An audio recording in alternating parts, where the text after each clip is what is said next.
ನಮಸ್ತೆ ಸ್ನೇಹಿತರೆ, ಇವತ್ತು ನಾವು ಪ್ರಥಮ BA ರಾಜ್ಯಶಾಸ್ತ್ರದಲ್ಲಿ ಒಂದು ಮುಖ್ಯವಾಗಿರುವಂತಹ ಪ್ರಶ್ನೆ ಹಾಗೆ ರಿಕ್ವೆಸ್ಟ್ ಮಾಡಿರುವಂತಹ ಒಂದು ಪ್ರಶ್ನೆ, ಕಾನೂನಿನ ಮೂಲಗಳು, ಅಂತಾರಾಷ್ಟ್ರೀಯ ಕಾನೂನಿನ ಮೂಲಗಳು ಮತ್ತು ಅದರ ಉಗಮದ ಬಗ್ಗೆ ತಿಳ್ಕೊಳ್ಳುವ. ಅಂತಾರಾಷ್ಟ್ರೀಯ ಕಾನೂನು ಅಂದರೆ ಏನು ಎನ್ನುವಂಥದ್ದನ್ನು ನೋಡ್ತಾ ಹೋದರೆ, ವಿಶ್ವದ ರಾಷ್ಟ್ರಗಳ ಪರಸ್ಪರ ಸಂಬಂಧಗಳಿಗೆ ಅನ್ವಯಿಸುವ ಕಾನೂನೇ ಅಂತಾರಾಷ್ಟ್ರೀಯ ಕಾನೂನು. ಅಂದರೆ ಕಾನೂನಿನ ಮೂಲ ಅಂತ ಹೇಳಿದ ತಕ್ಷಣ ಅದು ಅಂತಾರಾಷ್ಟ್ರೀಯ ಕಾನೂನಿನ ಮೂಲ ಆಗಿರ್ತದೆ. ಈ ಕಾನೂನಿನ ಮೂಲಗಳಲ್ಲಿ ಅಂತಾರಾಷ್ಟ್ರೀಯ ಕಾನೂನಿನ ಮೂಲ ಎನ್ನುವಂಥದ್ದು ಎರಡು ರಾಷ್ಟ್ರಗಳು ಅಥವಾ ವಿಶ್ವದ ಅನೇಕ ರಾಷ್ಟ್ರಗಳ ಪರಸ್ಪರ ಸಂಬಂಧಗಳಿಗೆ ಅನ್ವಯಿಸುವಂತಹ ಒಂದು ಕಾನೂನು ಇದೆಯಲ್ಲ, ಅದಕ್ಕೆ ಅಂತಾರಾಷ್ಟ್ರೀಯ ಕಾನೂನು ಅಂತ ಹೇಳುವಂಥದ್ದು. ಈ ಅಂತಾರಾಷ್ಟ್ರೀಯ ಕಾನೂನಿನ ನ್ಯಾಯಾಧೀಶನು, ಅಂತಾರಾಷ್ಟ್ರೀಯ ಕಾನೂನಿಗೆ ಒಬ್ಬ ನ್ಯಾಯಾಧೀಶ, ಅವನು ಒಂದು ನಿರ್ದಿಷ್ಟ ಅವಧಿಯಲ್ಲಿ ಜಾರಿಗೊಳಿಸಲು ಉಪಯೋಗಿಸುವ ಸಾಮಗ್ರಿಯೇ ಅಂತಾರಾಷ್ಟ್ರೀಯ ಕಾನೂನಿನ ಮೂಲ ಅಂತ ಹೇಳ್ತೇವೆ. ಅಂತಾರಾಷ್ಟ್ರೀಯ ಕಾನೂನಿನ ಮೂಲಗಳನ್ನು ತಿಳಿಸಿ ಅಂತ ಕೇಳಿದಾಗ ನಾವು ಅಂತಾರಾಷ್ಟ್ರೀಯ ಕಾನೂನಿನ ಮೂಲಗಳನ್ನು ಈ ರೀತಿ ಪಾಯಿಂಟ್ಸ್ ರೀತಿಯಲ್ಲಿ ಬರಿತಾ ಹೋಗಬೇಕು, ಹಾಗೆ ಕಲಿತಾ ಹೋಗಬೇಕು. ಮೊದಲನೇದಾಗಿ ನಾನು ಪಾಯಿಂಟ್ಸ್ಗಳನ್ನೆಲ್ಲ ಹೇಳ್ತಾ ಹೋಗ್ತೇನೆ. ಅಂತಾರಾಷ್ಟ್ರೀಯ ಕಾನೂನಿನ ಮೂಲಗಳು ಯಾವುವು? 1. ರೂಢಿ, ಸಂಪ್ರದಾಯ ಮತ್ತು ಪದ್ಧತಿಗಳು. 2. ರೋಮನ್ನರ ಕಾನೂನು. 3. ದೇಶೀಯ ಅಥವಾ ರಾಜ್ಯ ಕಾನೂನು. 4. ಒಪ್ಪಂದಗಳು. 5. ಪ್ರಖ್ಯಾತ ನ್ಯಾಯಾಧೀಶರು, ರಾಜತಾಂತ್ರಿಕರು ಮತ್ತು ರಾಷ್ಟ್ರ. ಅಂತಾರಾಷ್ಟ್ರೀಯ ನ್ಯಾಯಾಲಯದ ತೀರ್ಪುಗಳು, ಹೇಗ್ ಸಮ್ಮೇಳನಗಳು.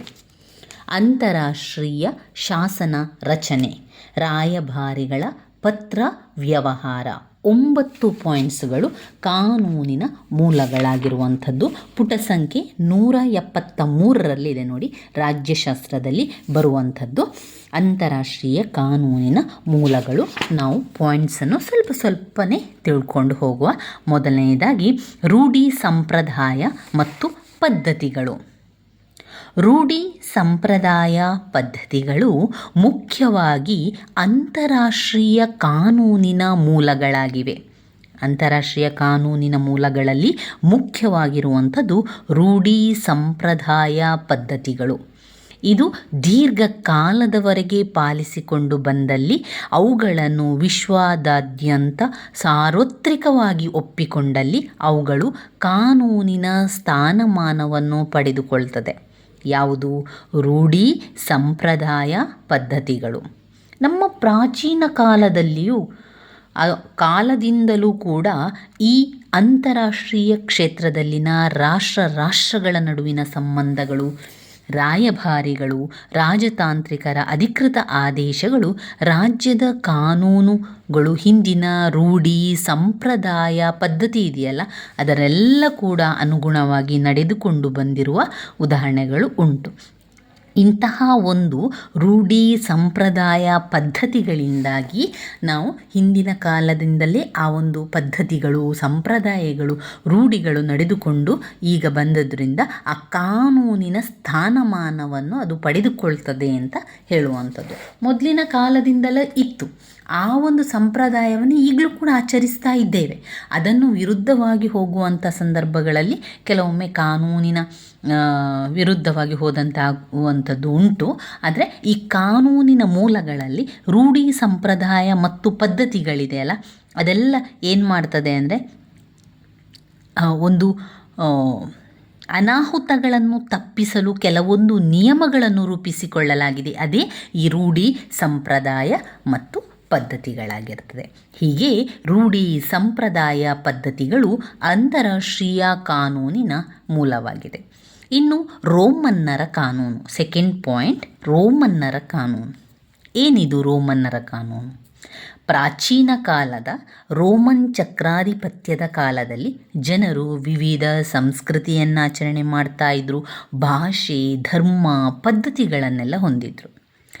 ಈ ಒಂದು ವಿವಿಧತೆಯ ನಡುವೆಯೂ ಸರ್ವೇ ಸಾಮಾನ್ಯವಾಗಿ ಅನ್ವಯಿಸುವಂತಹ ಒಂದು ವಿಶೇಷ ಕಾನೂನು ರೂಢಿಗೆ ಬಂದಿತು. ಇದನ್ನು ಐಸ್ ಜೆನಿಟಿಯಮ್ ಹಾಗೂ ನಾಗರಿಕ ಕಾನೂನು ಎಂದೇ ಕರೆಯಲಾಯಿತು. ಈ ವಿಶೇಷ ಕಾನೂನುಗಳ ಮೂಲಕ ರೋಮನೇತರ ನಡುವೆ ಉಂಟಾದ ವಿವಾದಗಳನ್ನು ಬಗೆಹರಿಸುವಲ್ಲಿ ಬಳಸಿಕೊಳ್ಳಲಾಯಿತು. ಇದು ರೋಮನ್ನರ ಕಾನೂನಿನ ಬಗ್ಗೆ ಹೇಳುವಂಥದ್ದು. ಇನ್ನು 3ನೇ ಪಾಯಿಂಟ್, ದೇಶೀಯ ಅಥವಾ ರಾಜ್ಯ ಕಾನೂನು. ಈ ಪಾಯಿಂಟ್ಸ್ಗಳನ್ನೆಲ್ಲ ಆರಂಭದಿಂದಲೇ ಪಾಯಿಂಟ್ಸನ್ನು ಸರಿಯಾಗಿ ಕಲಿತುಕೊಳ್ಳಿ ಸ್ನೇಹಿತರೆ. ಅದ ನಂತರ ಅದರೊಳಗಿರುವಂತಹ ವಿವರಣೆ ಏನು ಎನ್ನುವಂಥದ್ದನ್ನು ಒಮ್ಮೆ ಅರ್ಥ ಮಾಡಿಕೊಂಡ್ರೆ ಸಾಕಾಗ್ತದೆ. ಇದು ಪುಟ ಸಂಖ್ಯೆ 174ರಲ್ಲಿ ಇದೆ, ನೋಡ್ಕೊಳ್ಳಿ. 3ನೇ ಪಾಯಿಂಟ್, ದೇಶೀಯ ಅಥವಾ ರಾಜ್ಯ ಕಾನೂನು. ದೇಶೀಯ ಅಥವಾ ರಾಜ್ಯ ಕಾನೂನುಗಳು ಸಹ ಅಂತಾರಾಷ್ಟ್ರೀಯ ಕಾನೂನಿನ ಮೂಲಗಳಲ್ಲಿ ಒಂದಾಗಿರುವಂಥದ್ದು.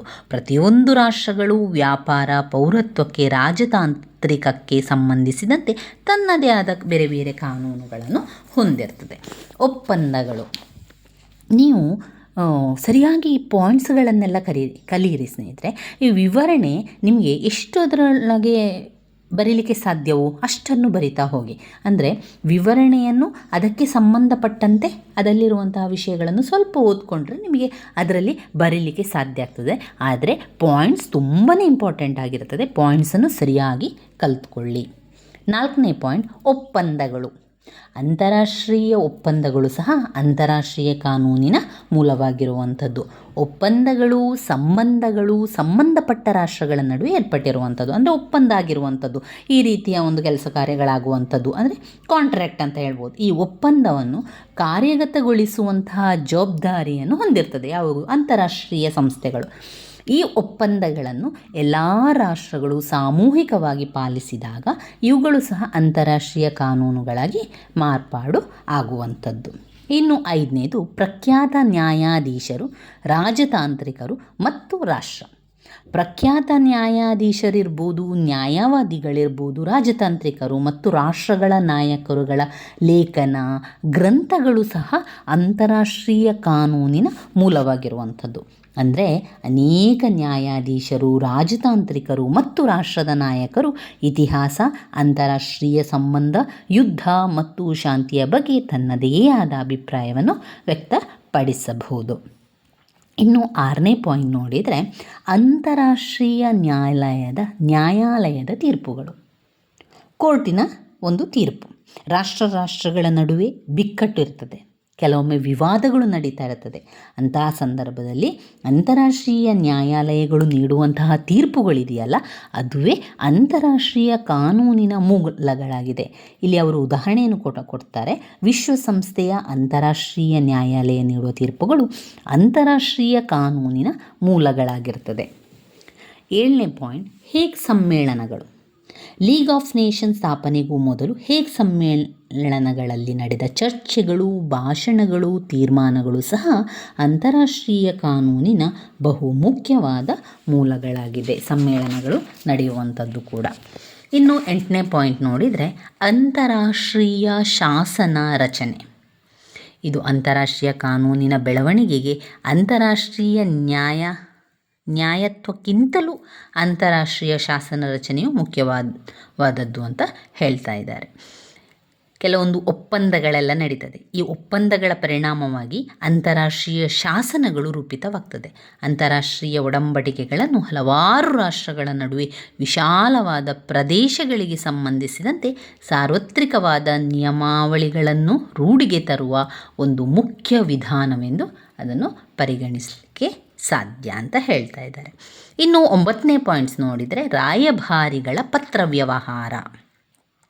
ರಾಜ್ಯತಾಂತ್ರಿಕ ಪ್ರತಿನಿಧಿಗಳಿರ್ಬೋದು, ತಾಯ್ನಾಡಿನೊಡನೆ ನಡೆಯುವ ಅಧಿಕೃತ ಪತ್ರ ವ್ಯವಹಾರಗಳು, ಅಂದರೆ ತಮ್ಮ ತಾಯ್ನಾಡಿನಿಂದ ಪಡೆಯುವ ಸೂಚನೆ ಇತ್ಯಾದಿಗಳಿದೆಯಲ್ಲ, ಅದು ಅಂತಾರಾಷ್ಟ್ರೀಯ ಕಾನೂನಿನ ಬೆಳವಣಿಗೆಯ ಮೇಲೆ ಪ್ರಭಾವವನ್ನು ಬೀರ್ತದೆ. ಅದು ಕೂಡ ಅಂತಾರಾಷ್ಟ್ರೀಯ ಕಾನೂನಿನ ಮೂಲಗಳೆಂದು ಪರಿಗಣಿಸಲಿಕ್ಕೆ ಸಾಧ್ಯ. ಅಂದರೆ ಅಂತಾರಾಷ್ಟ್ರೀಯ ಕಾನೂನಿನ ಮೂಲಗಳು ಇವಿಷ್ಟು 9 ಪಾಯಿಂಟ್ಸ್ಗಳು ಅಂತಾರಾಷ್ಟ್ರೀಯ ಕಾನೂನಿನ ಮೂಲಗಳಲ್ಲಿ ಬರುವಂಥದ್ದು. ನಾವು ಇನ್ನೊಮ್ಮೆ ಪಾಯಿಂಟ್ಸನ್ನು ಹೇಳ್ತಾ ಹೋಗ್ತೇನೆ. ಅಂತಾರಾಷ್ಟ್ರೀಯ ಕಾನೂನಿನ ಮೂಲಗಳು: ರೂಢಿ, ಸಂಪ್ರದಾಯ ಮತ್ತು ಪದ್ಧತಿಗಳು. 2nd ಪಾಯಿಂಟ್, ರೋಮನ್ನರ ಕಾನೂನು. 3ನೇದು, ದೇಶೀಯ ಅಥವಾ ರಾಜ್ಯ ಕಾನೂನು. 4, ಒಪ್ಪಂದಗಳು. 5, ಪ್ರಖ್ಯಾತ ನ್ಯಾಯಾಧೀಶರು, ರಾಜತಾಂತ್ರಿಕರು ಮತ್ತು ರಾಷ್ಟ್ರ. 6, ಅಂತಾರಾಷ್ಟ್ರೀಯ ನ್ಯಾಯಾಲಯದ ತೀರ್ಪುಗಳು. 7 ಹೇಗ್ ಸಮ್ಮೇಳನಗಳು. 8 ಅಂತಾರಾಷ್ಟ್ರೀಯ ಶಾಸನ ರಚನೆ. 9 ರಾಯಭಾರಿಗಳ ಪತ್ರ ವ್ಯವಹಾರ.